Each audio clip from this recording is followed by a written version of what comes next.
आज हमारे पास महीने के कई सारे स्पॉन्सरशिप्स आते हैं, ब्रांड कोलैबोरेशंस। कुछ हम एक्सेप्ट करते हैं, कुछ रिजेक्ट करते हैं, कुछ पेंडिंग पड़े हुए हैं, कुछ के पेमेंट्स हमारे एक्सपेक्टेशन से ज़्यादा होते हैं तो कुछ के कम होते हैं। बट हमेशा से ऐसा नहीं था। सो हाय, दिस इज प्रभात रंजन। स्वागत करता हूँ मेरे आज की इस नई यूट्यूब वीडियो में, जिससे बात करेंगे सबसे पहला मेरा ब्रांड डील किस तरीके से हुआ, कितना वेट करना पड़ा उसके लिए, हमने क्या कुछ चीजें की, कितना पैसा मिला, सारी चीजें हम एक ओवरव्यू लेने की कोशिश करेंगे। और सिर्फ पहला नहीं, इनिशियल डेज में आपको किस प्रकार के स्पॉन्सरशिप्स मिलते हैं, आप कैसे एक्सपेक्टेशन रख सकते हो, किस तरीके से उन्हें और नेगोशिएट कर सकते हो, सारी चीजें आज के इस वीडियो में हम समझने की कोशिश करेंगे। किन पैरामीटर्स को आपको इंप्रूव करने की जरूरत है ताकि स्पॉन्सरशिप्स आपको मिलने और जल्दी चालू हो जाए। तो सबसे पहले अगर आप समझो तो शुरू के 1 साल तो कोई स्पॉन्सरशिप्स नहीं थे ना। तो उस समय हमारा गूगल एडसेंस अकाउंट बना था यूट्यूब के लिए, जिसे आप एड रेवेन्यू कहते हो। जो प्रचार चलता है एड वाले रेवेन्यू, वो भी नहीं थे हमारे पास। ना ही हमारे पास स्पॉन्सरशिप्स थे, ना ही हमारे पास कुछ अफिलिएट वगैरह, क्योंकि यार सभी के लिए जरूरी होता है पहले व्यूज आएंगे, वॉच टाइम बढ़ेगा, सब्सक्राइबर्स बढ़ेंगे, तब जाके एड्स के लिए एलिजिबल होगे, गूगल एड्स के एडसेंस के लिए। अच्छे खासे व्यूज रहेंगे, आपके पास ऑडियंस रहेगी, तब जाके कोई कंपनी आपको अप्रोच करेगी कि आपके पास ऑडियंस है, हमारे पास ये प्रोडक्ट है, हम चाहते हैं कि ये प्रोडक्ट आपके चैनल के माध्यम से आपके ऑडियंस तक पहुंचे। ठीक है, इसी को कहते हैं ना ब्रांड कोलैबोरेशन। आप इनके प्रोडक्ट का प्रचार कर रहे हो, ये स्पॉन्सरशिप हो गया। तो जब तक आपके पास ऑडियंस नहीं होंगे, व्यूज नहीं होंगे, तब तक स्पॉन्सरशिप भी नहीं है। फिर चाहे आप Amazon अफिलिएट वगैरह ले लो, तो उस पर भी एक डिसेंट इनफ एक प्लेटफॉर्म की रिक्वायरमेंट होती है। ठीक है, लेकिन मान लेते हैं कि एलिजिबिलिटी क्राइटेरिया कम भी हुआ, आपने Amazon अफिलिएट ले भी लिया, क्या फायदा अगर ऑडियंस ही नहीं है। तो Amazon अफिलिएट काम कैसे करता है कि आपने जो लिंक अटैच किया, Amazon पे आप गए, Amazon अफिलिएट का आपने लिंक लिया और लिंक अपने डिस्क्रिप्शन में या फिर कहीं पे आपने अटैच कर दिया, और जब भी कोई पर्सन उस लिंक पे क्लिक करके कुछ सामान परचेस करेगा तो उसका कुछ परसेंटेज एज कमीशन आपको मिलता है। अब जब तक ऑडियंस नहीं होगी, उस लिंक पे कोई क्लिक नहीं करेगा, तो पूरी बात की एक बात कि आपको चाहिए अभी पहले ऑडियंस। तो वही मैंने कहा कि शुरू के 1-1.5 साल तक जब हमारे पास ढंग की ऑडियंस नहीं थी, तो हमारे पास कुछ भी अर्निंग सोर्सेज नहीं थे। इसमें सबसे पहले अगर आप सीक्वेंस में चलो तो आपका अफिलिएट एक्टिवेट हो सकता है पहले, लेकिन Amazon अफिलिएट अकाउंट एक्टिवेट हो सकता है, बट रेवेन्यू आने में बहुत समय लगेगा क्योंकि आपके पास अभी कुछ भी ऑडियंस नहीं है। तो उसके बाद अगर आप चलो, फिर गूगल एड्स, आपका एडसेंस एक्टिवेट हो सकता है यूट्यूब के लिए। ये भले अफिलिएट Amazon अफिलिएट के बाद आपका एक्टिवेट हो सकता है, ऐसा नहीं है कि मतलब पहले यही होगा फिर यही होगा। एलिजिबिलिटी के हिसाब से बता रहा हूं कि आप चाहो तो इसे पहले एक्टिवेट करवा सकते हो Amazon अफिलिएट को, लेकिन उसके बाद जब गूगल एडसेंस फॉर यूट्यूब जब आपका एक्टिवेट होता है, तो ये आपको जल्दी रेवेन्यू देना चालू करेगा, क्योंकि यहाँ पर 2, 4, 5, 10 जो भी आपके व्यूज आएंगे, उस हिसाब से आपको यहाँ पैसे मिलने चालू हो जाएंगे। कितना मिलता है, कैसे मिलता है, डिफरेंट कैटेगरीज में अगर बोलोगे तो एडसेंस के ऊपर भी वीडियो बन जाएगा। ठीक है, एडसेंस के बारे में, गूगल एडसेंस फॉर यूट्यूब के बारे में अगर वीडियो चाहिए, कितना पैसा, क्या कुछ, किस तरीके से मिलता है, वीडियो बन जाएगा किन कैटेगरीज में। ठीक है, अब बात करते हैं स्पॉन्सरशिप के बारे में। तो स्पॉन्सरशिप कुछ इस प्रकार है भैया कि ये थोड़ा लेट से मिलता है। ठीक है, जब तक आपके पास एक अच्छा ऑडियंस बेस ना हो, कोई भी कंपनी, आप पहली बात किसी कंपनी के नज़र में ही नहीं आओगे, और किसी कंपनी के नज़र में आ भी गए तो आपके पास ऑडियंस बेस नहीं है। अब हालांकि जो मेरा चैनल था, ये उस समय, जब मैं बात करता हूं कि जब 1-1.5 साल बाद, चैनल चालू करने के 1-1.5 साल बाद हमने पैर रखा था engineering college review video series में। तो कुछ कॉलेजेस होते हैं भैया कि आपके पास थोड़ा बहुत जो भी ऑडियंस है, हम उन तक पहुंचना चाहते हैं, तो आप एक काम करो, कमीशन बेसिस पे हम कर लेते हैं स्पॉन्सरशिप। तो स्पॉन्सरशिप अब क्या होता है, 2 तरीके से, 3 तरीके से हो सकता है। एक बार्टर हो सकता है, मतलब कि वो आपको कुछ सामान देंगे, आप रिव्यू करो और कोई पैसे नहीं मिलेंगे, बस ये सामान आप अपने तक रख लो। जैसे मान लेते हैं माइक है, ठीक है, तो मेरे पास ज़्यादा ऑडियंस बेस नहीं था, तो उन्होंने पैसे देने की बजाय बोला कि बार्टर कर लेते हैं, आप माइक रख लो और बदले माइक का रिव्यू कर दो। ठीक है, आपके किसी काम आ जाएगा, पैसे नहीं है, बस ये आप माइक रख लो और हमारा प्रोडक्ट रिव्यू कर दो, हमारा एडवर्टीजमेंट कर दो। तो ये एक तरीका ये है। हालांकि अभी तक मैंने कोई बार्टर कोलैबोरेशन किया नहीं है, बट ये चीज़ें भी होती है। मतलब ऑफर्स हमारे पास आते हैं, एक्सेप्ट, जैसे मैंने कहा कि कुछ पेंडिंग पड़े हुए हैं, कुछ एक्सेप्ट करते हैं, कुछ रिजेक्ट करते हैं, कहीं पर नेगोशिएट होकर चीज़ें फिगर आउट नहीं हो पाती हैं। ठीक है, दोनों के टर्म्स एंड कंडीशन मिलने जरूरी होते हैं for a particular brand collaboration. ऐसा नहीं कि एक पार्टी की सिर्फ बात सुनी जा रही, दोनों पार्टी की तरफ से विन विन सिचुएशन क्रिएट होना चाहिए। तो हमें सिर्फ जब भी ब्रांड कोलैबोरेशन आता है, हमें सिर्फ ये नहीं देखना है कि हमारा यहां पर बेनिफिट हो रहा है कि नहीं, हमें ये देखना है सामने वाले पार्टी को भी बेनिफिट होना चाहिए। क्योंकि जब भी आप ब्रांड कोलैबोरेशन करते हो, या फिर पर्सनली मैं अपनी भी बात बताऊं, तो ऐसा नहीं कि वन टाइम के लिए हम ब्रांड कोलैबोरेशन करेंगे। अगर किसी ब्रांड के साथ काम करें तो लॉन्ग टर्म में काम करते हैं, ठीक है। अगर आज हमने वीडियो अपलोड किया, प्राइसिंग एक इतनी रखी जो कि जस्टिफाइबल है, ठीक है, जितना हम जनरेट करके दे सकते हैं उस हिसाब से हमने प्राइसिंग रखी, और ठीक ठाक रिजल्ट आए, तो अगली बार वही कंपनी आपको फिर स्पॉन्सरशिप देगी। क्योंकि कोई नई कंपनी जब तक अप्रोच करेगी, एक कंपनी आपके पास ऑलरेडी है जो रेगुलर बेसिस पे आपको ब्रांड डील्स देते रहेगी। जिस तरीके से उनके पास प्रमोशन की कैपेसिटी होगी, जिस तरीके के उनके कैंपेन्स होंगे कि हमें पर वीक एक वीडियो चाहिए, हमें पर मंथ एक वीडियो चाहिए, 2-3 महीने 4 महीने में एक वीडियो चाहिए, तो उस हिसाब से आप ब्रांड से बात कर सकते हो कि आपकी फ्रीक्वेंसी क्या रहने वाली है, किस मंथ में किस तरीके से होगी। दूसरा, हमने बोला कि 3 तरीके से हो सकता है स्पॉन्सरशिप। पहला जो हमने बताया कि आप बार्टर कर सकते हो। दूसरा अब यहां पर ये रहता है भैया कि कमीशन बेसिस पे आप कर सकते हो। जैसे हमारा कॉलेज था, तो आप कॉलेज का हमारे वीडियो बना दो, जितने लोग गूगल फॉर्म, मतलब कॉलेज का आपने वीडियो बनाया, एडवर्टीजमेंट किया, प्रमोशन किया, जो भी है, बट क्या मैंने ये एक्सेप्ट किया, अभी हम बात करेंगे, ठीक है। अभी क्या क्या तरीके हैं, क्या क्या हमारे पास आते हैं, वो सारी चीजें डिस्कस कर रहा हूं। तो एक ये भी रहा कि मतलब उन्होंने बोला कि ये कुछ एक ऐसा वीडियो है, इस कॉलेज में हमें एडमिशन चाहिए, तो आप वीडियो बना दो, बदले में गूगल फॉर्म है उसे डिस्क्रिप्शन में अटैच कर दीजिए, और जिस तरीके से इंक्वायरीज आते जाएंगे गूगल फॉर्म में, जैसे जैसे फिल होता रहेगा, आपको उस हिसाब से पेमेंट मिलते रहेंगे। जैसे पर सबमिशन हो सकता है 50 रुपये, 100 रुपये, उस हिसाब से, डिपेंडिंग ऑन कॉलेज कितना बड़ा है, ठीक है। बड़ी कॉलेज से आप बड़े चार्जेस, देखो अब चार्जेस किससे कैसे मतलब किन से कितने लेने हैं, यहां पर सिर्फ कुछ लोग कहेंगे आपके व्यूज, आपके सब्सक्राइबर, इन्हीं चीजों के ऊपर डिपेंड करते हैं, बट ऐसा नहीं है। किस ब्रांड के साथ आप काम कर रहे हो उस पर भी डिपेंड करेगा। अभी बताता हूं कैसे। और ऐसा नहीं है कि अगर कोई ज्यादा दे सकती है तो आप ज्यादा उनसे चार्ज करें तो आप लूट रहे हो, नहीं, ऐसा नहीं होता।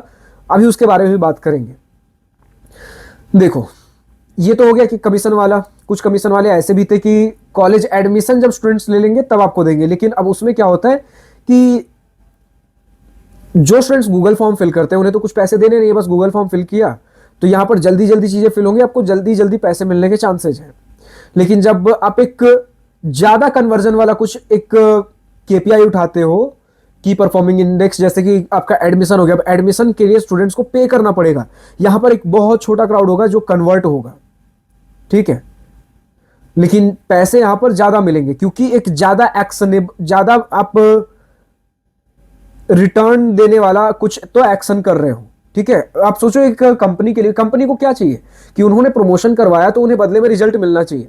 अब कोई जस्ट एक गूगल फॉर्म फिल करता है, उनके पास उनका कॉन्टैक्ट गया, उससे कंपनी को ज्यादा फायदा नहीं है। ऑब्वियसली कंपनी को कॉन्टैक्ट्स मिले बट ज्यादा फायदा नहीं है, लेकिन अगर डायरेक्टली कोई स्टूडेंट एडमिशन ले लेता है तो डायरेक्टली कंपनी के पास भी पैसे मिल गए, तो उसके लिए कंपनी आपको ज्यादा पे करेगी, है ना। तो ये एक चीज हो गया। अब दूसरा है फिक्स्ड पर वीडियो कॉस्ट। फिक्स्ड पर वीडियो कॉस्ट में आप कुछ इस तरीके से चीजें होती हैं कि एक वीडियो इतने देर का होगा, इतना प्राइस लगेगा। अब ये भी 2 तरीके का होता है, एक हो सकता है आपका डेडिकेटेड वीडियो और एक होता है इंटीग्रेटेड वीडियो। डेडिकेटेड मतलब पूरी वीडियो में ही सिर्फ और सिर्फ आपकी बात होगी, तो इसके चार्जेस यूजुअली हाई होते हैं। और इंटीग्रेटेड मतलब आप वीडियो के बीच में कहीं 20 सेकंड, 30 सेकंड या फिर 1 मिनट का कुछ उनके बारे में बात करोगे। वीडियो का टॉपिक कुछ और हो सकता है but somewhat related to that concept. जैसे अगर हम कॉलेज के बारे में बात कर रहे हैं, ठीक है, कॉलेज का प्रमोशन करना है, तो टॉपिक कहीं ना कहीं कॉलेज से रिलेटेड होना चाहिए, चाहे वो कॉलेज व्लॉग हो जाए, कुछ भी हो जाए, मतलब ऑडियंस जो है कॉलेज वाली आपकी वीडियो तक पहुंचनी चाहिए। क्योंकि प्रमोशन करने का मतलब क्या है, गूगल जो आपको एड्स दिखाता हो भी तो टारगेटेड होता है ना, कि जो पर्सन जिस चीज में इंटरेस्टेड है उसे वैसा ही ऐड दिखाएंगे। तो वीडियो ऐसा हम पिक करते हैं कि जिस ब्रांड ने हमें जिस टॉपिक के बारे में वीडियो बनाने, मान लेते हैं कि किसी कोर्स का आपको प्रमोशन करना, आईआईटी जेईई कोर्स का, तो यहां पर आप किसी स्पोर्ट्स का वीडियो नहीं बना सकते क्योंकि उस पे जो ऑडियंस आएगी वो स्पोर्ट्स इंटरेस्टेड आएगी। यहां पर आपको आईआईटी जेईई कोर्स रिलेटेड या आईआईटी जेईई प्रिपरेशन, मतलब वो ऑडियंस को लेकर आना है जो आईआईटी जेईई में इंटरेस्टेड है। फिर उन्हें जब आप बीच में 30 सेकेंड या 1 मिनट बताओगे आईआईटी जेईई के बारे में, तो ये ब्रांड इनके लिए रेलेवेंट रहेगा, ये इस ब्रांड में इंटरेस्ट ले सकते हैं, ठीक है।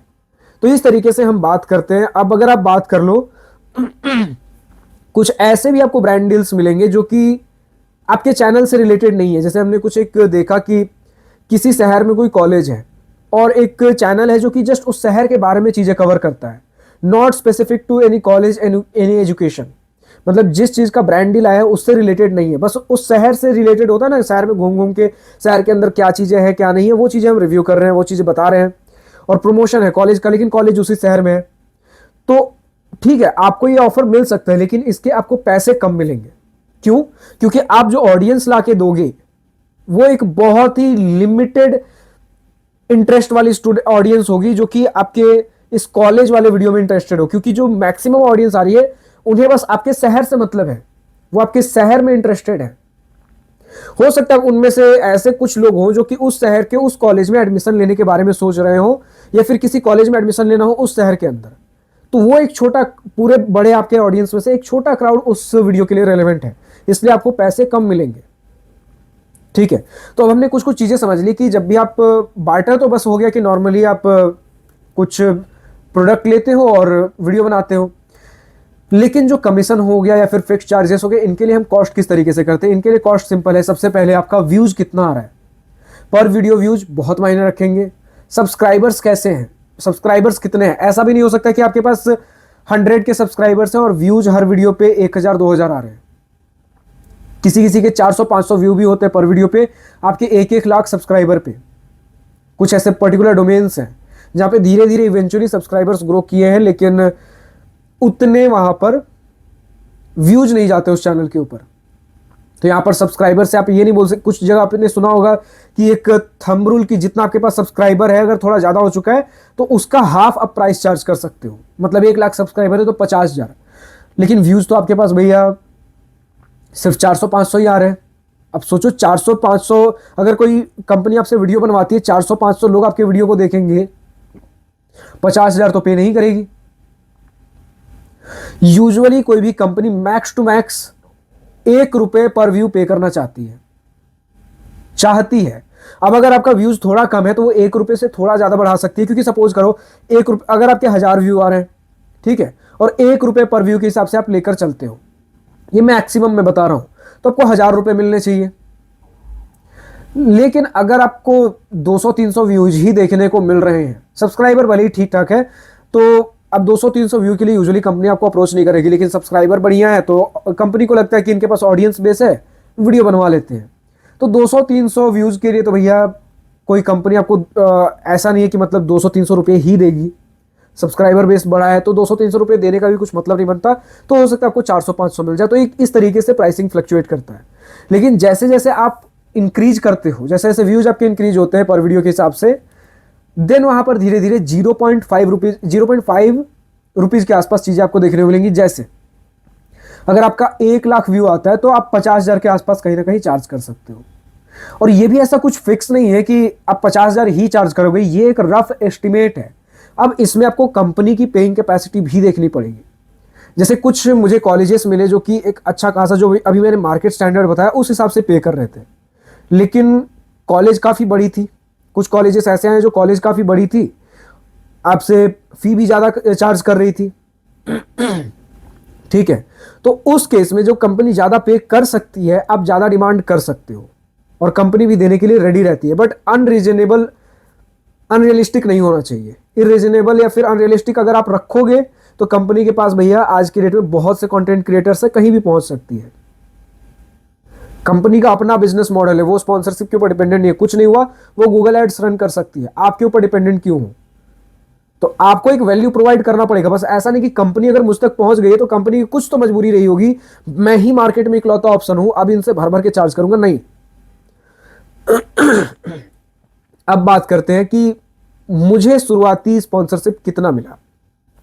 शुरू के 1-1.5 साल तो कुछ नहीं मिला। फिर उसके बाद जब मैंने बोला कि 200-300 रुपए वाले कुछ कुछ आने चालू हुए कि भैया हमारे कॉलेज का रिव्यू कर दीजिए, 200-300 से ज़्यादा हम आपको नहीं दे पाएंगे, तो यार ये सारे ऑफर्स मैं एक्सेप्ट नहीं कर सकता था। But just to gain some taste किस तरीके से चीज़ें चल रही हैं, उस 200-300 में से कुछ ऐसे एक आध कॉलेजेस थे जो कि प्रॉपर जेन्यून कॉलेजेस मुझे लगे, उनका मैंने कुछ एक्सेप्ट किया और बनाकर देखा कि ठीक है 200-300 में क्या कुछ मिलता है क्या नहीं। तो व्यूज ठीक ठाक गए, तो मुझे पता चला कि ठीक है, इतने व्यूज के लिए अगर कंपनी मैक्स टू मैक्स 200-300 देने के लिए तैयार हुई है इस कैटेगरी के अंदर, तो अब अगले वीडियो के लिए मैं कितना चार्ज कर सकता हूं। ठीक है, और सेम कंपनी ने दोबारा अप्रोच किया कि व्यूज हमारे पिछले वीडियो पे अच्छे गए, एक और वीडियो रिकॉर्ड करना चाहते हैं, तो फिर प्राइस फिर से रिवाइज होंगे। ऐसा नहीं कि जिस कंपनी के साथ आपने एक प्राइस पॉइंट पे अग्री किया है, लॉन्ग रन में उसी प्राइस पॉइंट पे काम करते रहोगे। हो सकता है इस वीक आपने किसी प्राइस पॉइंट पे अग्री किया हो, अगले 1-2 वीक तक उसी प्राइस पॉइंट पे चलोगे, लेकिन अगर सडन किसी वीक बहुत ज्यादा स्पाइक आया है, ठीक है, व्यूज बढ़े हैं, तो आप ज्यादा अगले वीक भी दूसरे दिन आप ज्यादा डिमांड कर सकते हो। जिस दिन आपको लगा कि पिछले वीडियो जब हमने बात किया था, ब्रांड डील किया था, वहां से एक अच्छा खासा हमें बूस्ट देखने को मिला है। तो इस तरीके से चीजें काम करती हैं। तो इनिशियल तो मेरा भी उसी तरीके का था, 200-300, लेकिन वो हार्डली मैंने 1 या 2 ही एक्सेप्ट किया था। फिर उसके बाद बहुत सारे कुछ ऐसे भी थे कि 400-500, 1000, 1500 उस समय भी मिले थे, बट वो चीजें मुझे रिजेक्ट करनी पड़ी, क्योंकि देखो यार, आप सारे सिर्फ पैसे अच्छे दे रहे हैं इसके चक्कर में आप सारे ब्रांड डील्स नहीं ले सकते। क्योंकि ब्रांड डील्स आपको क्यों दे रहे हैं? ब्रांड आपको डील्स इसलिए दे रहे हैं क्योंकि आपके पास ऑडियंस है। ऑडियंस आपके पास क्यों है? क्योंकि आप एक जेन्युइन कंटेंट दे रहे हो।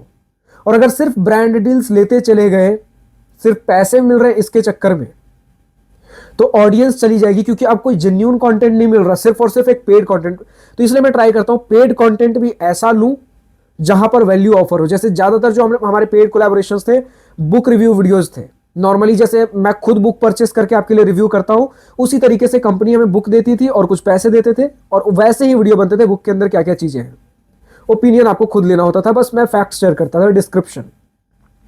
इंजीनियरिंग कॉलेज रिव्यू वीडियो भी, तो जैसे हमारे बाकी सारे कॉलेज थे, जिन जिन पैरामीटर्स पे कॉलेज के बारे में डिस्कस करते थे, उन्हीं पैरामीटर्स पे उस कॉलेज के बारे में डिस्कस करेंगे। तो फिर वो कॉलेज मुझे पे क्यों कर रही है जब मैं नॉर्मल बाकी वीडियोस की तरह ही रिकॉर्ड कर रहा हूं? क्योंकि